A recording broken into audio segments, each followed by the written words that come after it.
সংখ্যাটা 11 দিয়ে ডিভিজিবল কিনা। প্রথমে অড প্লেসে যে দুটো ডিজিট আছে তাদের এডিশন করো। অড প্লেসে আছে 2 আর 6, 2 প্লাস 6 কত হয় লেখো, 2 প্লাস 6 ইজ ইকুয়াল টু 8, আর 1 প্লাস 9, 1 প্লাস 9 হচ্ছে 9। তাহলে 9 মাইনাস 8 করলে কত হচ্ছে 1, 10 কত হচ্ছে 2, তো 10 মাইনাস করলে কত হচ্ছে 2, তাহলে 2 কি হচ্ছে 2, তার মানে 9612 is not divisible by 11।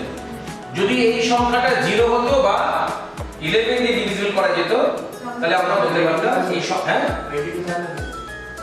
হ্যাঁ মানে যে সংখ্যাই হবে সেই সংখ্যাটা যদি 11 দিয়ে ডিভিজিবল হয় বা যদি সাবট্রাকশনটা 0 হয় তাহলে whole number is divisible by 0। ঠিক আছে 11 মনে থাকবে।